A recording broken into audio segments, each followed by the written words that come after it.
it's such a great day today. I've been outside working on my flowers, and I cut some flowers, and it reminded me, I want to give you a great tip to keep your flowers fresh. What you need is 1 quart of water, 1 tablespoon of sugar, just regular table sugar, 2 tablespoons of lemon juice. Now it can be bottled lemon or fresh squeezed. And then to that, you're going to add just 1/2 teaspoon of liquid chlorine bleach.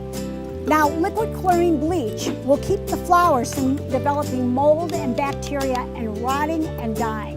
What you're going to do is pour that mixture into your vase and use as much as you need. And then you're simply going to take your flowers with freshly cut ends, pop them into the solution, and you've got a beautiful bouquet that will last. Now switch that out every few days and your flowers will last a lot longer. I'm going to go cut some more flowers. Have a great day. For additional information, check out my website at queenofclean.com. Follow me on Facebook and Twitter, and thanks for talking dirty with the Queen of Clean.